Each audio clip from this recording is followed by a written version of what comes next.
What's up everyone? Let's talk about metal tones, alright? So I thought I'd make a quick video about how to get a decent metal tone, and I know I'm a couple of years late to the party, since everyone and their mother seem to already made such a video, but let's do it anyway. So I have 4 tips for you today. Those are no specific rules that are written down somewhere, but these are some things, these are basic kind of things you need to know when dialing in a tone. Because it's a huge difference whether you're sitting alone in your room, like me for most of the time, or if you're playing in the band, like me for most of the time a couple of years ago. Which brings us to tip number 1, mids. The mid-range is very, very important. I know that all the other dudes in those other videos are talking about the same thing, and that's because it's true. Your guitar is living in this mid-range area. So again, if you're sitting in your room by yourself and you're playing some Metallica riffs, that's fine, it sounds pretty cool and all. As soon as you start playing in a band, all of that changes. So, in fact, there are studio albums from certain bands that have very scooped sound. There are plenty, but for whatever reason, when I'm thinking of a scooped guitar sound on a studio album, I instantly think of not Metallica's Justice for All, but this one, Metal Black by Venoms. This album came out in 2006 and is a pretty good album, I think. But yeah, as soon as you start playing live and you're still using your scooped sound, it sounds kind of like this.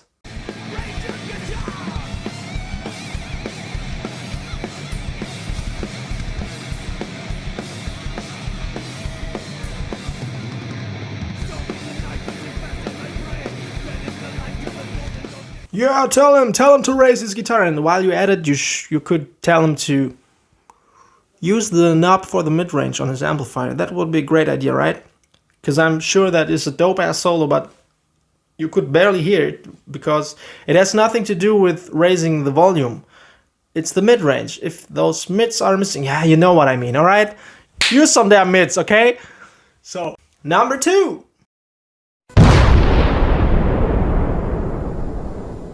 Gain to the max. You don't need that much gain.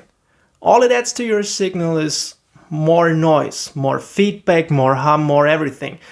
It's not a great idea to crank the gain knob because really you don't need it. Especially when you're playing louder, the feedback gets so annoying you can't handle it. And also your guitar playing is not that tight when you're playing faster riffs. We'll get to that. Alright, number 3.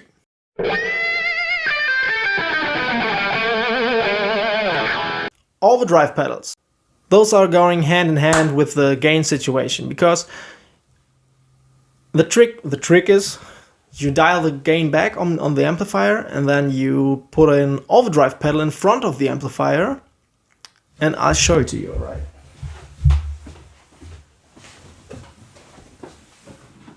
So these are 2 of my favorite overdrive pedals of all time.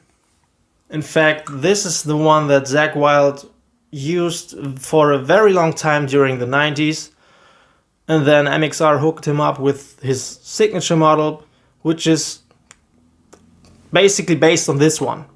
A little different sounding, but basically they are the same one.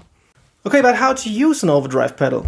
Because when I started playing, the first thing I did when I got an overdrive pedal, because everyone said you need an overdrive pedal for a metal tone, and I didn't understand it. Because I thought, my amplifier already got a gain knob. What's the problem?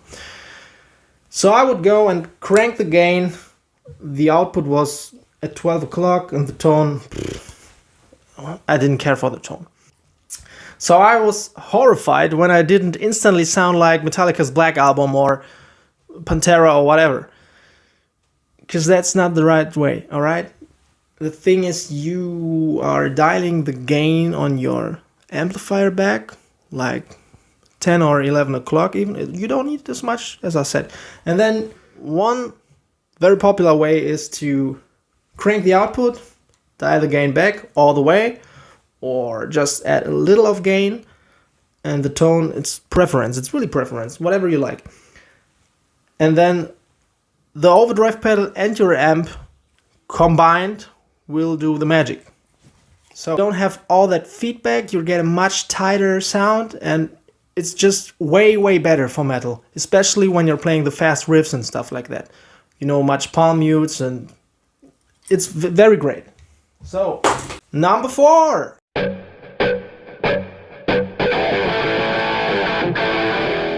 Noise gates. So a noise gate is a thing that becomes important as soon as you start playing in a band, or if you're playing loud at home or whatever. If you're just starting out, by the way, the first 3 tips work perfectly fine with whatever amplifier you've got at home that has distortion. You can't expect to play sick metal riffs on this bad boy here, since it doesn't have distortion, alright? So you need distortion, of course, and then you can pretty much do it on every amp. So a noise gate basically just kills the noise. It kills the feedback, the hum that's going on when you have any amount of gain and any amount of volume. At a certain amount of volume, you will get feedback, you will get hum and hush and whatever. And a noise gate just eliminates all of that. It's great. Some example here.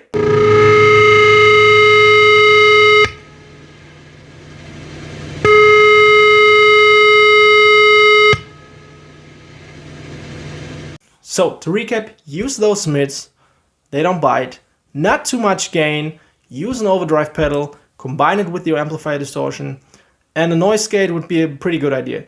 And with those 4 tips in mind, I wrote, I don't know any music theory, I created a little riff to show you what I mean when you're playing with a drummer and a bass player. So in the first round I'll be playing all the gain, no mids, no overdrive pedal, no noise gate, just a very scooped sound, and it sounds like that.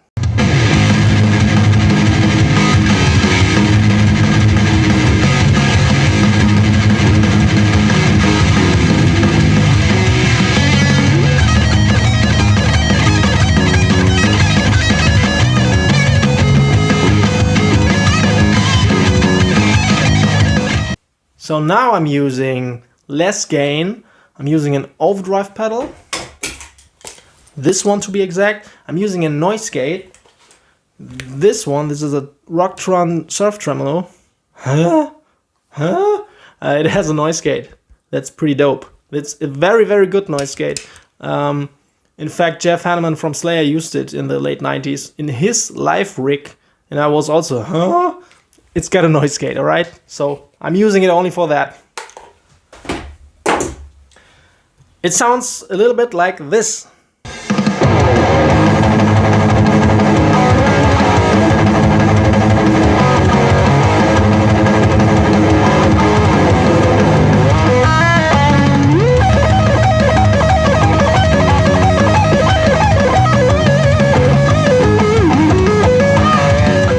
I didn't touch the volume knob at all in both examples.